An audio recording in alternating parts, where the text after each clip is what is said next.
कुछ हुआ था, कुछ हुआ है, कुछ होने वाला है। शब्दों के समंदर में लहरों सी बहती है। हर कहानी अपने आप में कुछ कहती है। दोस्तों, हर कहानी अपने बारे में कुछ कहना चाहती है। आज की ये कहानी क्या कहती है, आइए सुनते हैं। हे भगवान, ये दोनों तो आपस में हमेशा लड़ते ही रहते हैं। न जाने कब अकल आएगी इनको। अरे मेरे बच्चों, आपस में तुम लोग क्यों लड़ रहे हो? आपस में तो मेलजोल बना के रहना चाहिए ना। वो देखो, तुम्हारे पिताजी खाना खा रहे हैं। चलो मैं तुम्हारे लिए खाना लगा देती हूँ। सुंदर गांव में एक ब्राह्मण दंपत्ति रहते थे और बड़े ही खुशी खुशी अपना जीवन व्यतीत कर रहे थे। लेकिन उन्हें हमेशा इस बात की चिंता सताती थी कि 10-12 साल होने के बाद भी उनके घर में कोई संतान नहीं हुआ। इसीलिए दोनों दुखी रहते थे। उन दोनों को दुर्गा माँ के प्रति बड़ी अटूट आस्था थी। वे संतान प्राप्ति के लिए सदा दुर्गा माँ से प्रार्थना किया करते थे। हे दुर्गा माँ, यूँ तो आपने हमें सब कुछ दिया है, लेकिन एक संतान का सुख नहीं दिया, जिसकी वजह से सब लोग हमें ताना मारते हैं। हमारा जीना दूभर हो गया है माँ। हे माता, हमसे ऐसी कौन सी भूल हो गई जिस बात की आप हमें सजा दे रहे हो? हे माता, सबके घरों में बच्चों की किलकारियाँ हैं और हमारा घर सूना सूना रहता है। क्या आपको ये सब देखकर दया नहीं आती? हे माँ दुर्गे, हमें भी संतान प्राप्ति की वरदान दें। उस दिन पंडित और पंडिताइन ने हट कर लिया था कि आज हम दुर्गा माता को मनाकर ही रहेंगे, उन्हें प्रसन्न करके ही रहेंगे। अपने भक्त को इस तरह दुखी देखकर दुर्गा माता ने मन बना लिया कि उनका दुख दूर करना है। उनकी पूजा पाठ और भक्ति से प्रसन्न होकर दुर्गा माता को एक दिन उन्हें दर्शन देना ही पड़ा। हे देवी पार्वती, देखो मेरे भक्त को, कितने मन से मुझे पुकार रहा है। मुझे जाना होगा। हाँ देवी दुर्गा, आपको उनकी मदद करनी चाहिए। आप जाइए दुर्गा देवी।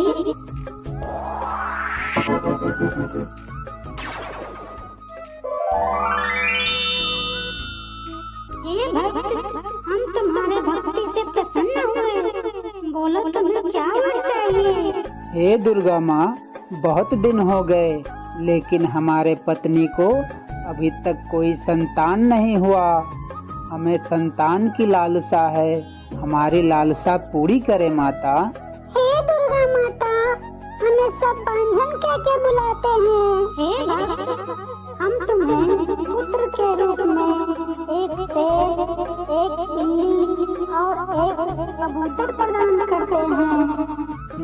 आइए सिंहराज।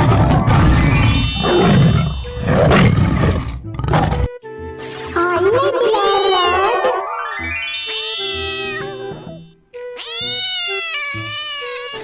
आ जाओ प्यारे कबूतर। और इस तरह तीनों बच्चे और उनके माता पिता माता दुर्गा को कोटि कोटि धन्यवाद कह के अपने घर की तरफ चल दिए। भगवान से 3 बच्चों का आशीर्वाद पाकर भी पंडिताइन खुश नहीं थी, क्योंकि उसके मन में बार बार यही विचार आ रहा था कि समाज क्या कहेगा, लोग क्या कहेंगे।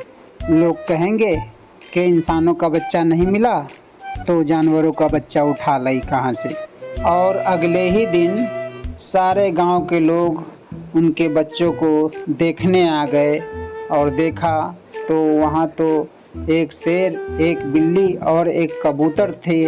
इनको देख के सब हंसने लगे और उनका मजाक उड़ाने लगे।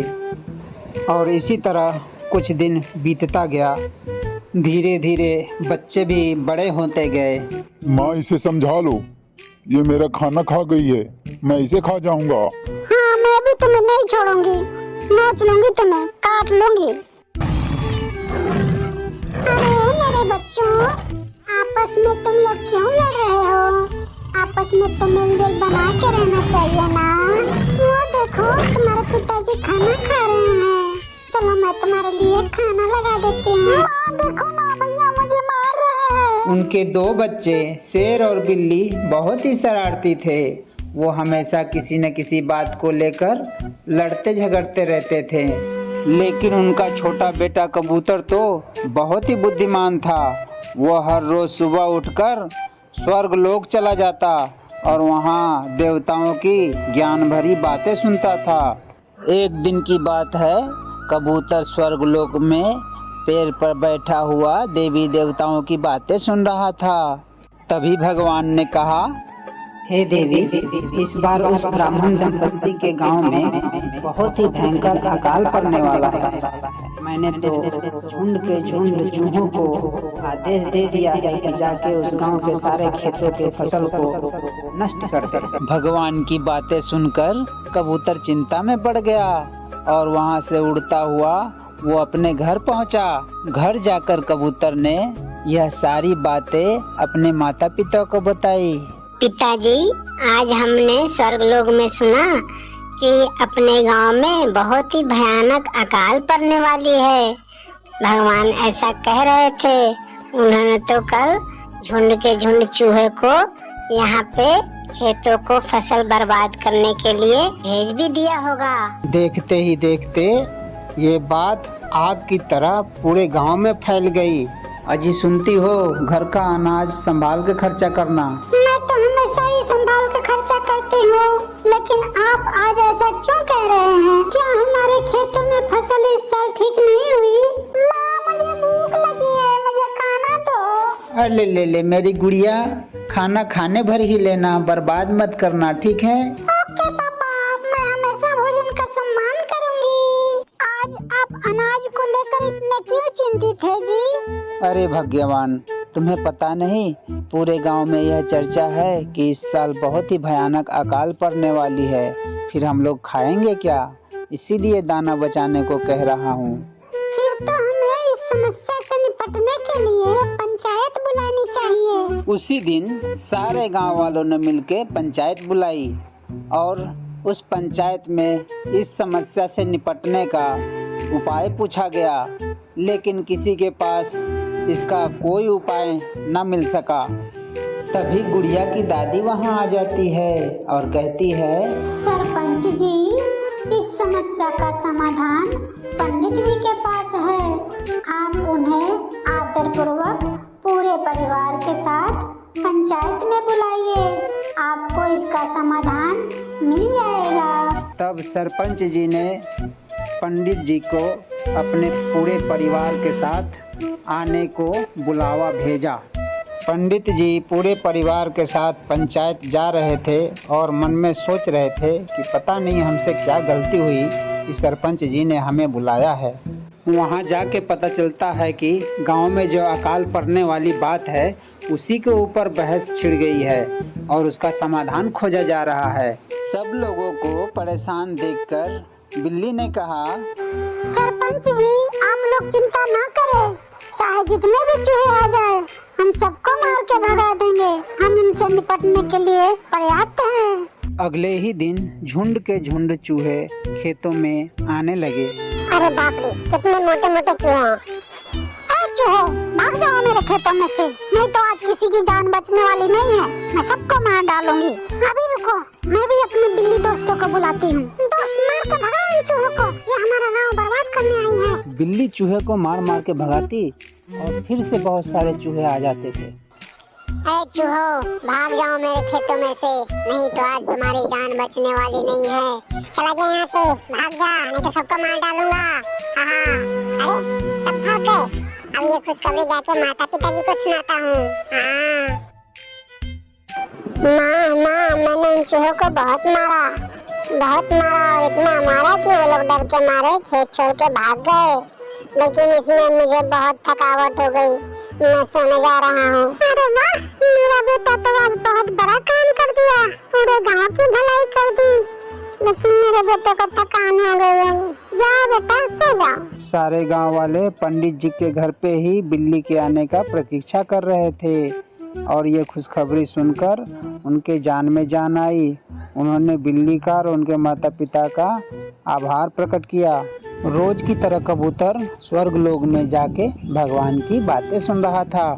कबूतर ने देखा कि भगवान बहुत गुस्से में थे और वो कह रहे थे कि इंसानों की इतनी मजाल जो हमारे काम में बाधा डाले। मैं पिछली बार छोटे जीव को भेजा था, अब मैं बड़े जीव को भेजूंगा।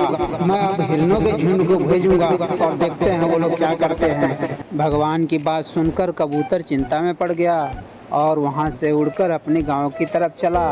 वहां जाके अपने माता पिता और गांव वालों को इस रहस्य के बारे में बताया और उनको इसका समाधान निकालने को कहा। सरपंच जी, इस बार मैंने भगवान को कहते हुए सुना कि ये इंसान हमारे कार्य में बाधा डाल रहे हैं।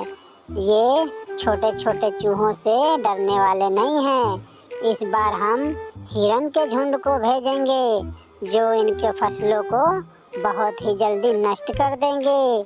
कबूतर की बातें सुनकर गांव के सभी लोग डर गए और इसका उपाय खोजने लगे और पंडित जी से इसका उपाय पूछा। तभी पंडित जी का बड़ा बेटा दहाड़ते हुए बोला, सरपंच जी आप चिंता ना करें, चाहे जितने भी हिरन आ जाए हम सबको मार मार के भगा देंगे। आपका एक भी खेत नष्ट नहीं होने देंगे। आने दीजिए इन लोगों को। शेर का बात सुन के सब गांव वालों के जान में जान आई और वो चिंता मुक्त हो गए और अगले ही दिन झुंड के झुंड हिरन खेतों में आने लगे और खेतों को फसल बर्बाद करने लगे। इतने में शेर राजा दहाड़ते हुए आते हैं और सारी हिरनें शेर को देख के भयभीत हो जाती हैं और वहां से भाग जाती है। इस तरह किसानों का खेत बच जाता है।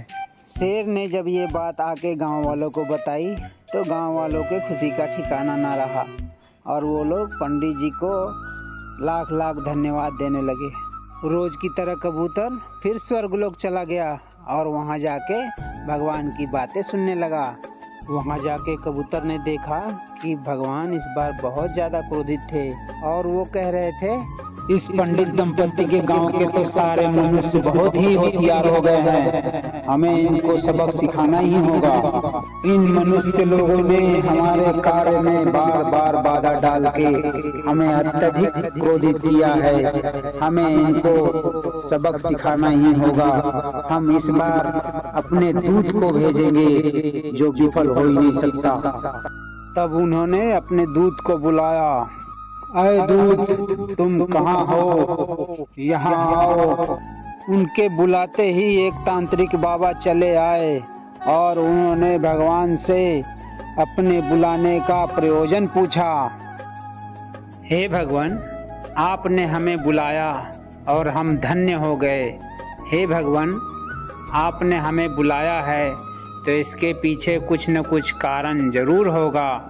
आप हमें आज्ञा दे कि मैं आपकी क्या सेवा कर सकता हूँ। हे सेवक, मैं इस धरती पर रहने वाले मनुष्य से बहुत परेशान हो चुका हूँ। मैं उस पंडित के गांव में अकाल लाना चाहता हूँ, जिसके लिए मैंने 2 बार प्रयास भी किया, लेकिन वो लोग अपनी एकता और सूझबूझ से हमारे प्रयासों को विफल कर रहे हैं। उल्टा वो लोग अपनी चालाकी से और भी ज्यादा अनाज उगाने लगे हैं। इसीलिए मैंने तुम्हें बुलाया है। तुम उस गांव में जाओ और वे लोग अपने खेतों से चाहे जितने भी अनाज उगा ले, लेकिन उनके खलियानों में हर एक खलियान में 1 मन से ज्यादा अनाज नहीं होना चाहिए, जिससे उसके घर का खर्च सिर्फ 3 महीना ही चलेगा।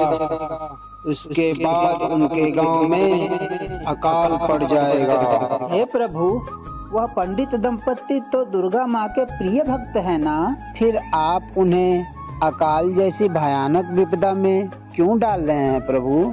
हे सेवक, सुख और दुख इस संसार के 2 पहिए हैं जिस पर ये संसार चलती है और ये प्रकृति का नियम भी है, क्योंकि दुख के बिना सुख की अनुभूति नहीं की जा सकती। इसीलिए हे भक्त, इस संसार को चलाने के लिए सुख और दुख दोनों समान रूप से जरूरत है। इसीलिए हे भक्त, प्रकृति के काम में हाथ बटाकर पुण्य के भागी बनो। आपकी लीला आप ही जाने प्रभु। अब हमें आज्ञा दीजिए, आपके आज्ञा का पालन होगा। मैं उनके खलियानों में एक मन से ज्यादा अनाज नहीं होने दूंगा प्रभु। उनकी बातें सुनकर कबूतर बहुत चिंता में पड़ गया और वो सोचने लगा कि पहले के दोनों समस्याओं का समाधान तो मेरे भाइयों ने कर दिया, अब इस समस्या का समाधान तो मुझे ही करना होगा। हे भगवान, मैं क्या करूं? कैसे अपने गांव को विपदा से बचाऊं? मेरे पास तो इतनी ताकत भी नहीं है कि मैं भगवान के दूत से मुकाबला करूं या लड़ूं। मेरे भाई शेर और बिल्ली के पास तो ताकत था, इसलिए उसने चूहे और हिरण को मार के भगा दिया। मैं भला कैसे भगवान के दूत को भगा सकता हूँ? फिर उसने सोचा कि यह बात तो पहले माता पिताजी और गांव वालों को बताना चाहिए, कहीं उनके पास इस समस्या का कोई समाधान मिल जाए। चलो चलकर पूछते हैं। उसके बाद कबूतर स्वर्गलोक से उड़कर सीधा अपने घर पहुंचा और घर जाकर अपने माता पिता को यह सारी घटना बताई। कबूतर की बात सुनकर उनके माता पिता भी परेशान हो गए। फिर सारे गांव वालों ने मिलकर एक बड़ा पंचायत बुलाया और उस पंचायत में बारी बारी से सभी लोगों से इस समस्या का समाधान पूछा गया, लेकिन किसी के पास भी इस समस्या का समाधान नहीं मिला। किसी का दिमाग ही काम नहीं कर रहा था कि भगवान के इस क्रोध से कैसे बचा जाए। फिर कबूतर ने भगवान को याद करते हुए कहा, हे भगवान, मुसीबत आपने दिया है तो उसका निवारण भी आप ही देंगे। हम ऐसा क्या करें प्रभु जो हमें इस विपत्ति से छुटकारा मिले? ऐसा बोलते ही कबूतर के मन में ख्याल आया, क्यों न हम एक खलियान की जगह 10 खलियान बना दे और जहाँ 2 खलियान है वहाँ पे 20 खलियान बना दे और जहाँ 20 खलियान है वहाँ 100 खलियान बनवा दे। हाँ, ऐसा करने से हर एक खलियानों में एक एक मन अनाज भगवान के दूत द्वारा मिल जाएगा, जिससे हमारा गांव बहुत ही सुखी संपन्न हो जाएगा और भगवान का वचन भी पूरा हो जाएगा और हमारा गांव अकाल पड़ने से भी बच जाएगा। यह बात दिमाग में आते ही कबूतर ने सारी योजना पंचायत वालों को बताई। तो पंचायत के सभी लोगों ने कबूतर के बुद्धिमानी की बहुत प्रशंसा की और आभार प्रकट किया और उन लोगों ने कहा कि सब कुछ ताकत से नहीं होता, जहाँ ताकत नहीं चलती वहाँ बुद्धि से भी काम हो सकता है और तुम्हारी बुद्धि बहुत प्रशंसनीय है। तुम्हारी बुद्धि के कारण हमारे गांव की एक बहुत बड़ा मुसीबत टल सकता है। सारे गांव वालों ने कबूतर के बुद्धिमानी का खूब वाहवाही किया और उसका हौसला बढ़ाते हुए कहा कि तुम तीनों भाई हमारे गांव के लिए भगवान के वरदान से कम नहीं हो। अगले ही दिन सभी लोगों ने मिलकर ज्यादा से ज्यादा खलियान बनाने का काम शुरू कर दिया। सब लोग नए नए खलियान बनाने लगे। जहाँ 1 खलियान होना चाहिए वहाँ 4 खलियान बना दिया और जहाँ 4 खलियान होना चाहिए वहाँ 40 खलियान बना दिया। उसके अगले दिन जब भगवान के दूत वहाँ आए,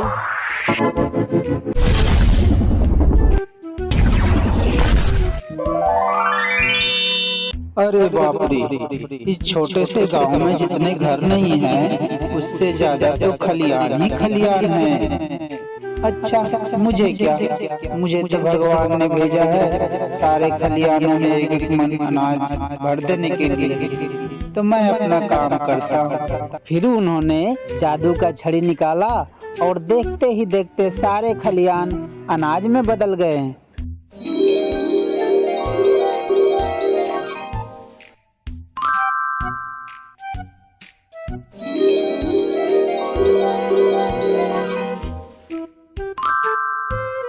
तो उन्होंने भगवान के कहे मुताबिक बिना कुछ सोचे समझे सारे खलियानों में एक एक मन अनाज जमा कर दिया।